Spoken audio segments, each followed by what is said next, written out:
Narkoba masih menjadi ancaman serius di Aceh. Ia hadir tanpa mengenal usia, latar belakang, maupun status sosial. Dan remaja masih menjadi salah satu kelompok yang paling rentan terpapar. Di tengah nilai religius dan kearifan lokal yang kuat, penyalahgunaan narkoba tetap menjadi tantangan yang harus dihadapi bersama. Di balik setiap kasus, ada masa depan yang terancam dan keluarga yang terdampak.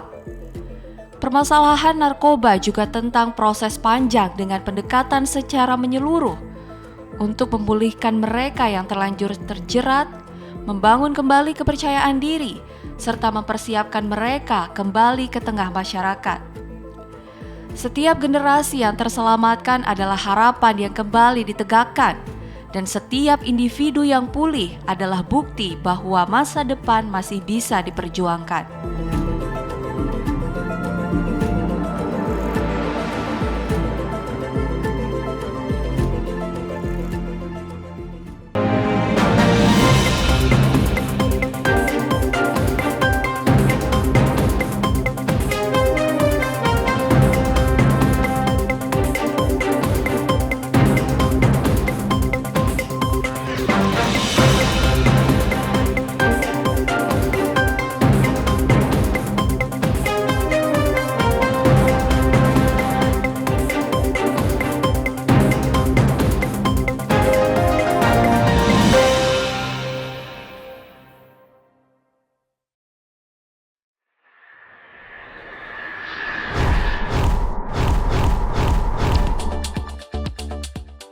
Pemirsa, penyalahgunaan narkoba masih menjadi masalah serius di Aceh.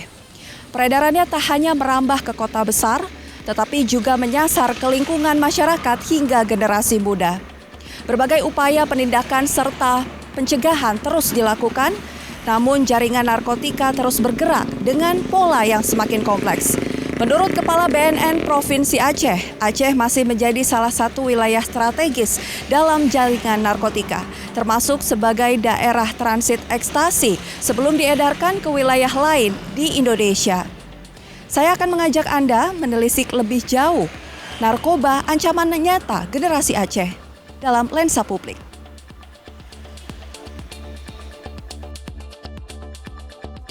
Seberapa besar ancaman narkoba di sekitar kita? Ia tidak lagi bergerak secara tersembunyi, melainkan menyusup melalui berbagai celah dalam pergaulan, lingkungan, bahkan ruang digital yang akrab dengan generasi muda.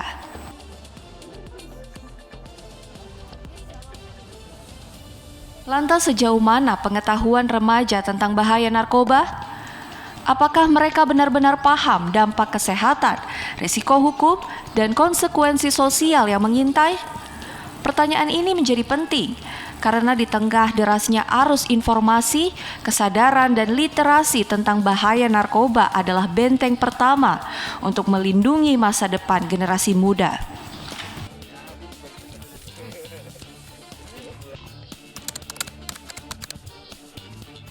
Menurut saya pribadi, narkoba sendiri sangat amat cukup berbahaya, terutama di kalangan remaja sendiri yang nggak jarang saya udah lihat beritanya banyak yang terpengaruh gitu akan narkoba. Jadi sangat berdampak buruk, sangat amat berdampak buruk.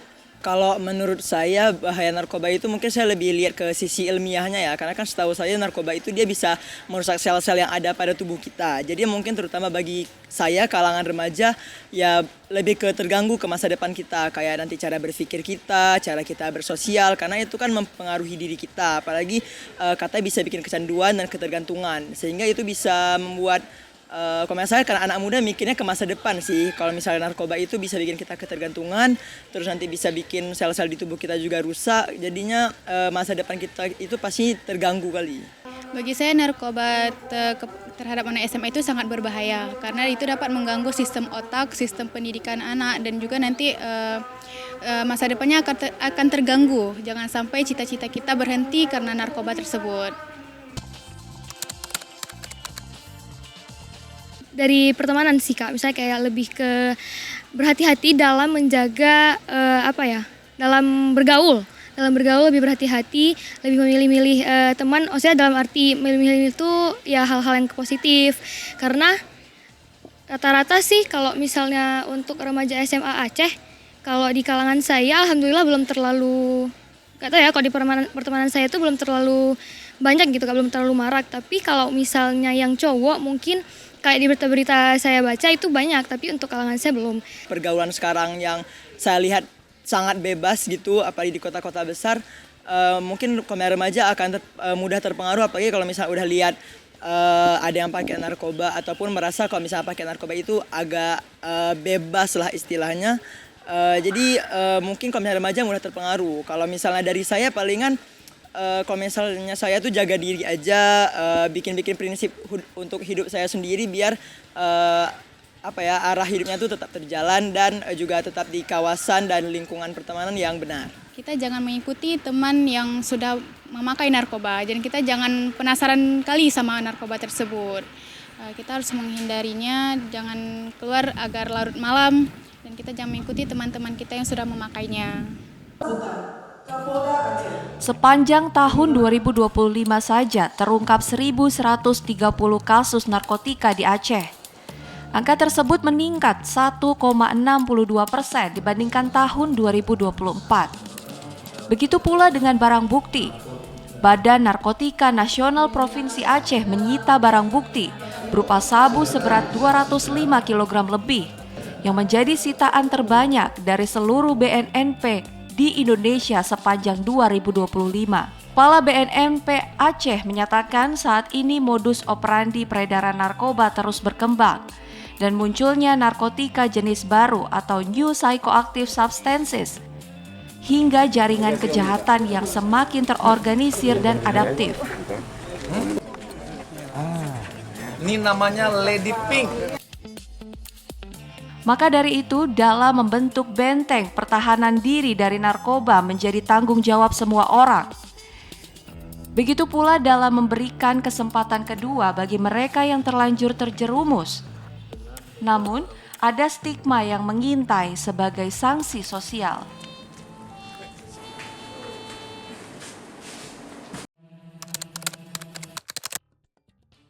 Kalau menurut pendapat saya, pada pengguna narkoba harusnya mereka dirangkul sih supaya mereka bisa untuk kembali lagi untuk tidak menggunakan narkoba lagi. Tapi mungkin apabila mereka masih di dalam lingkungan masyarakat, mungkin bagi masyarakat masih ada ketakutan gitu, apakah mereka mungkin ada tindakan yang lain nanti atau misalnya ada ajakan untuk juga masyarakat menggunakan. Tapi kalau ada pihak-pihak yang bisa membantu untuk merangkul mereka supaya mereka bisa kembali lagi untuk tidak menggunakan narkoba, itu yang bisa kita harapkan gitu. Dari saya ya, ini memang mengenai narkoba ini seperti lingkaran setan yang nggak selesai-selesai. Jadi kami selaku masyarakat memohon kiranya ini masalah narkoba itu betul-betul diselesaikan secara komprehensif. Kalau misalnya mereka sudah diketahuan narkoba dan ditangkap misalnya karena OTT narkoba lah kira-kira ya, ini jangan diberi tindakan-tindakan yang mudah lah, jangan diberi tindakan-tindakan yang membuat mereka itu nggak merasa kapok atau nggak merasa jera dengan penangkapan. Apalagi kalau ada pemakai, itu kalau bisa pemakainya itu jangan dihukum berat. Dihukum, tapi jangan dihukum berat. Yang paling berat cari pengedarnya, Pak. Kalau misalnya penyintas yang sudah berhasil melalui proses rehabilitasi, menurut saya mereka berhak untuk mendapatkan kehidupan yang layak lagi. Jadi kita masyarakat juga mudah-mudahan bisa menerima kembali. Bagi penyintas ya, kalau dia sudah benar-benar baik, itu memang harus kembali kepada masyarakat dan masyarakat harus kembali lagi menerima yang bersangkutan sehingga mereka tidak dikucilkan. Di tengah masyarakat, stigma terhadap pengguna narkoba masih berkembang. Mereka sering dicap sebagai pelaku kejahatan, aib keluarga, atau individu yang tak lagi memiliki masa depan. Namun ada dari mereka yang nyatanya adalah korban yang berhak mendapatkan kesempatan kedua. Lantas bagaimana rehabilitasi mampu menjawab tantangan ini? Bagaimana proses pemulihan tidak hanya menyembuhkan secara fisik, tetapi juga memulihkan martabat, kepercayaan diri, dan penerimaan sosial.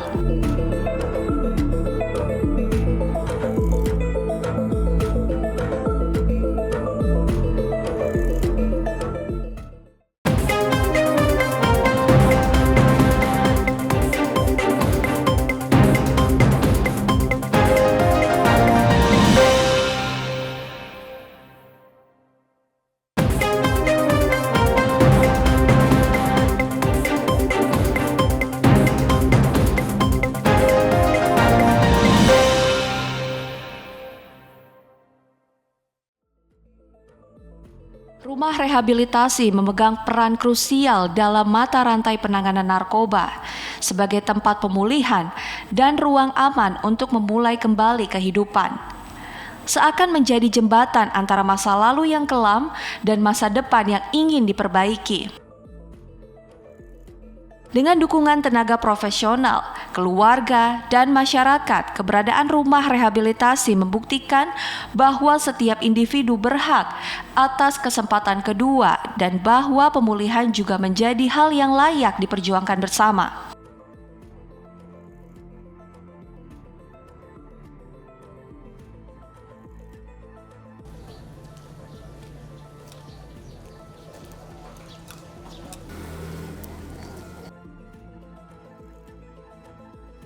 Pemirsa, ini merupakan tempat proses pemulihan dilakukan, rumah rehabilitasi bagi mereka yang terlanjur terjerat penyalahgunaan narkoba untuk memulai kembali kehidupan.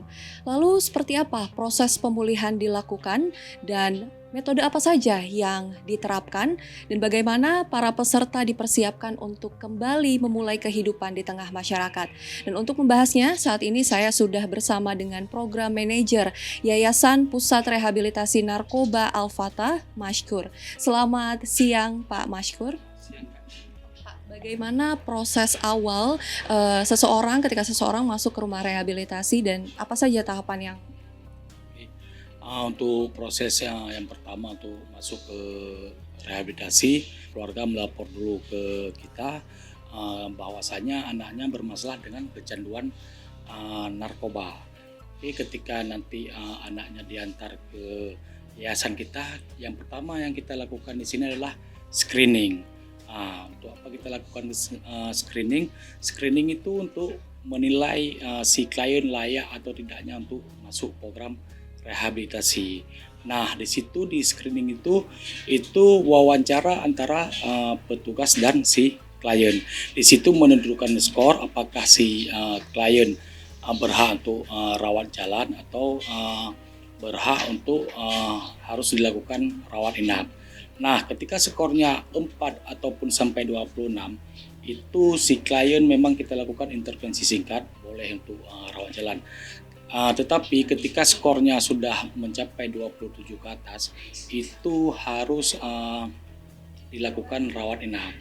Nah, ketika skornya misalnya menentukan 27 ke atas untuk dilakukan rawat inap, kita ada pengisian intake kontrak antara keluarga dan yayasan supaya kita sepakat dengan keluarga ataupun yayasan untuk anaknya menjalani proses pemulihan di sini. Proses pemulihan di sini itu selama durasinya 6 bulan. Lalu Pak, untuk kategori yang membedakan ketika pengguna narkoba ini sebagai korban kemudian masuk ke rumah rehabilitasi dan pengguna narkoba yang sebagai tersangka kemudian diproses hukum, itu seperti apa Pak membedakan? Oke, yang menurut saya tahu yang membedakan korban ataupun yang jadi bandar ini, kalau korban cuma untuk penggunaan aja, tidak untuk mengedar. Tapi kalau yang jadi bandar itu kan sudah mengedar barang bukti ataupun narkoba dengan hasil yang banyak. Nah, yang menjadi korban itu mereka cuma datang beli kepada BD dan menggunakan itu. Berarti yang pengedar itu merupakan tersangka ya Pak ya, begitu. Baik, untuk kegiatan peserta selama proses pemulihan itu seperti apa Pak? Nah, kita kegiatan di sini dari bangun subuh, salat subuh berjamaah. Setelah itu opening house untuk mulai acara pagi. Setelah opening house kita sarapan pagi. Setelah sarapan pagi kita ada grup meeting. Grup meeting di situ berbagi perasaan yang sedang dialami oleh si klien. Contoh, misalnya dia hari ini lagi bad mood ataupun lagi teringat ke orang tua. Dia membagikan perasaannya, apa yang dia rasakan hari ini, nanti ada masukan daripada teman-teman. Kenapa seperti itu? Karena kalau di luar, apa yang mereka rasakan nih, mereka tidak berani untuk mengungkapkan. Nah, di sini di grup meeting ini mereka bisa membantu satu sama lain. Nah, ketika selesai grup meeting, kita di sini ada seminar ataupun edukasi daripada staf tentang penggunaan narkoba, bahaya narkoba. Lalu Pak, untuk kegiatan tadi kan dijelaskan seperti apa kegiatannya. Kemudian untuk metode selama proses pemulihan sendiri ini baik secara medis kemudian juga secara sosial itu seperti apa Pak? Nah, kita juga menggunakan metode medis. Jadi mohon maaf kita bilang ketika memang nanti kita lakukan asesmen si klien ada indikasi medisnya. Misalnya dia harus ke psikiater, itu berarti kita ngambil rujukan ke Kimia Farma 37 Jalan Diponegoro karena kita MOU-nya ke situ. Setelah itu langsung kita rujuk ke Rumah Sakit Umum Cempaka 5, itu untuk kita jumpai dengan medis. Nah, yang tidak ada indikasi medis, kita di sini menggunakan metode terapi konsepsi terapeutik community, itu memang pemangkasan perilaku dan pola pikir. Karena pecandu ini kan kalau di luar dia bermasalah dengan perilaku dan pola pikir sebenarnya, yang lain tidak. Kemudian untuk proses pemulihan itu sendiri itu berapa lama Pak? Apakah ada perbedaan di setiap pesertanya dan seperti apa kategorinya? Untuk perbedaan tidak ada karena kita melakukan program terapi ini selama 6 bulan. Itu sudah ditentukan dari hasil screening. Disitulah bisa kita bilang memang kontrak hari pertama itu kita dengan keluarga itu memang sudah 6 bulan. Jadi tidak ada 3 bulan ataupun apa. Yang membandingkan bisa 3 bulan ataupun 6 bulan kecuali dia statusnya ASN karena dia di kantor cuma dapat izin 3 bulan untuk berobat. Nah, disitulah yang membedakan. Cuman kalau warga sipil biasa itu harus 6 bulan. Jadi hanya ada masa atau tenggat waktu itu selama 3 bulan dan juga 6 bulan. Oke, baik Pak. Lalu hubungan dengan BNN sendiri itu seperti apa Pak koordinasinya antara Yayasan Al-Fatah dengan BNN? Nah, kita dengan BNN itu ada MOU Kak. MOU kerjasama dengan BNN. Nah, jadi ketika memang kadang keluarga tidak mengetahui keberadaan yayasan kita, keluarga boleh datang ke BNN provinsi yang ada di Patoh ataupun boleh datang ke BNN kota yang ada di Jabodetabek. Nah, nanti ketika keluarga melapor, mereka di situ akan dilakukan screening juga tuh. Jadi ketika mereka memang layak untuk dirawat inap, mereka akan merujuk ke tempat kita juga kan. Apakah ada terapi khusus seperti terapi spiritual, kemudian juga konseling kelompok ataupun juga keterampilan yang diterapkan kepada para peserta dalam proses pemulihan ini? Ada. Kita di sini ada melakukan konseling individu, itu kita lakukan sebulan 2 kali. Cuma kalau kebutuhan dia sebulan 3 kali, boleh kita lakukan sebulan 3 kali. Nah, konseling kelompok ini kita lakukan 1 bulan sekali. Di sini kan misalnya ada rawatan 30 orang. Jadi di sini kita ada beberapa staf juga.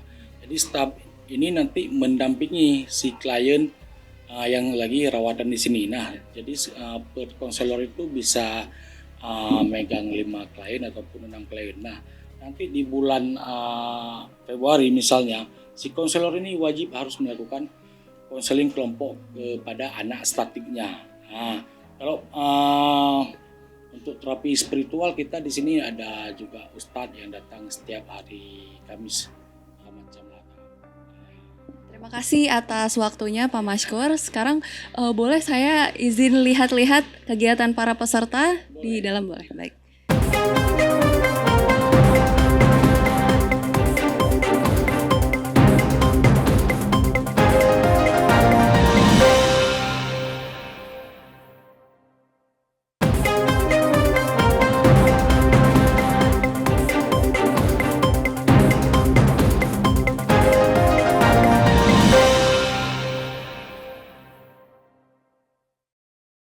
Di balik program rehabilitasi, terdapat banyak cerita perjuangan yang tak selalu terlihat.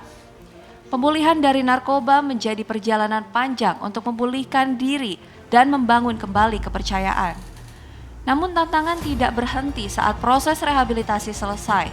Stigma dan penilaian dari lingkungan kerap menjadi ujian berikutnya bagi para penyintas yang ingin memulai kehidupan baru.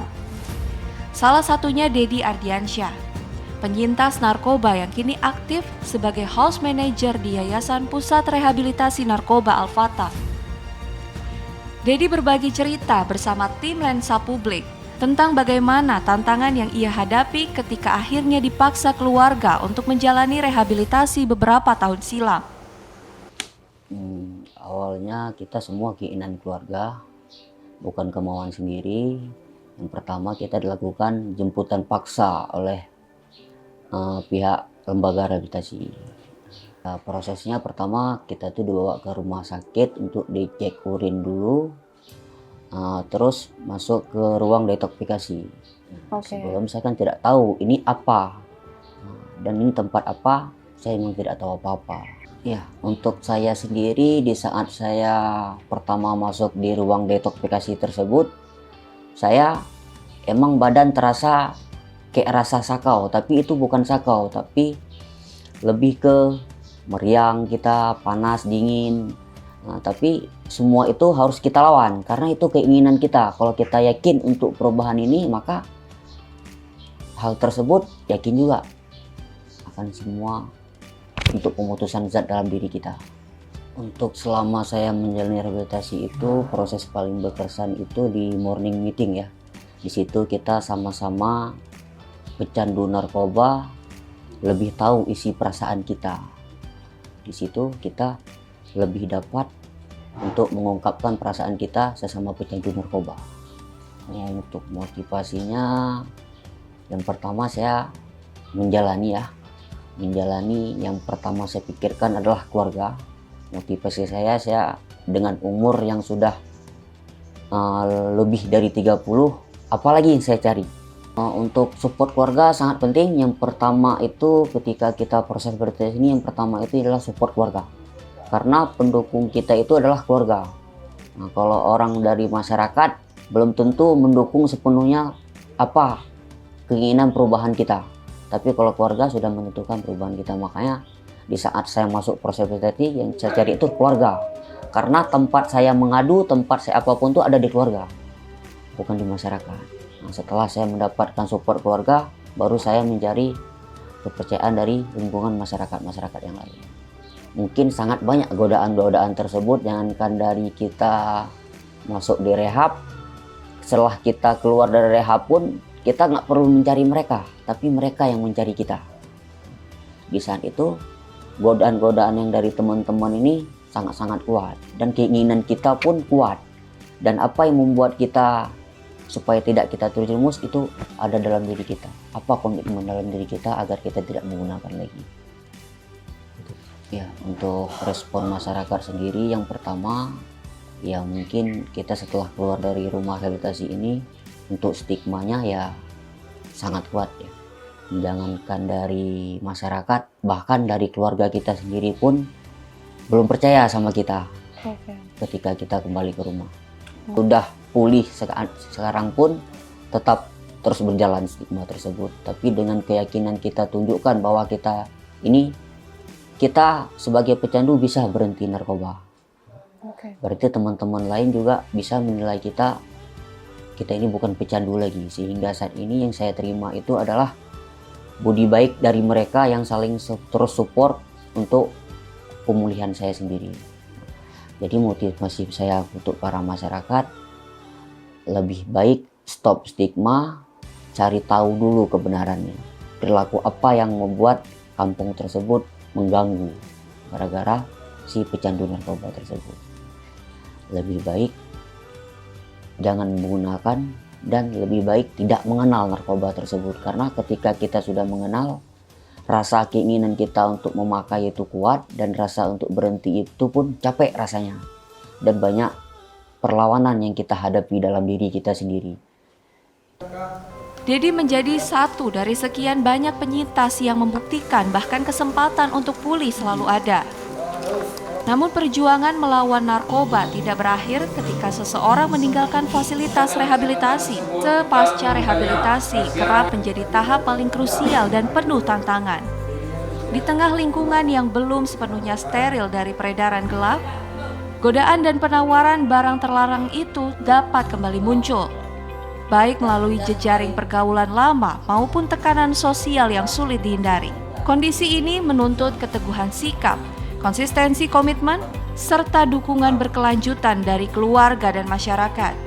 Sebab keberhasilan pemulihan tidak hanya diukur dari selesainya program rehabilitasi, tetapi dari kemampuan individu untuk bertahan, bangkit, dan menata kembali kehidupannya secara mandiri dan bermartabat.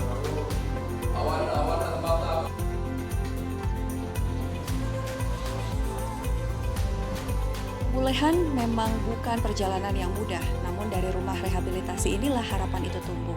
Bahwa setiap orang memiliki kesempatan untuk berubah, bangkit, dan memulai kembali. Dukungan dari masyarakat, lingkungan, serta keluarga yang terbuka tanpa stigma menjadi kunci agar para penyintas bisa kembali berdaya dan berkontribusi. Karena pada akhirnya, berhenti dari narkoba atau proses rehabilitasi ini bukan hanya sekedar berhenti dari narkoba, tetapi juga mengembalikan masa depan. Saya Evrilia Rizky, mengakhiri Lensa Publik kali ini. Wassalamualaikum warahmatullahi wabarakatuh. Sampai jumpa.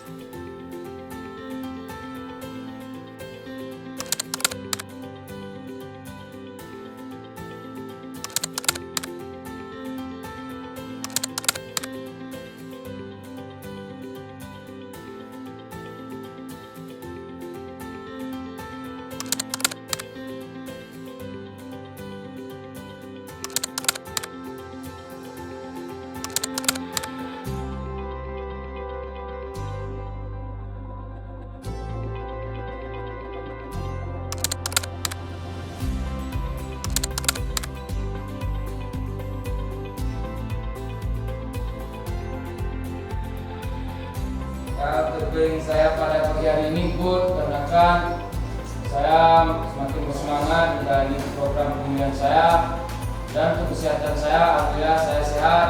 Tujuan hari ini saya ingin mengikuti delegasi yang ada. Untuk rasa bersyukur, alhamdulillah saya masih diberikan umur panjang dan kesehatan oleh Allah Subhanahu Wa Taala. Terima kasih telah mendengarkan. Terima kasih dan pagi. Baik, betul feedback Dafa. Pas.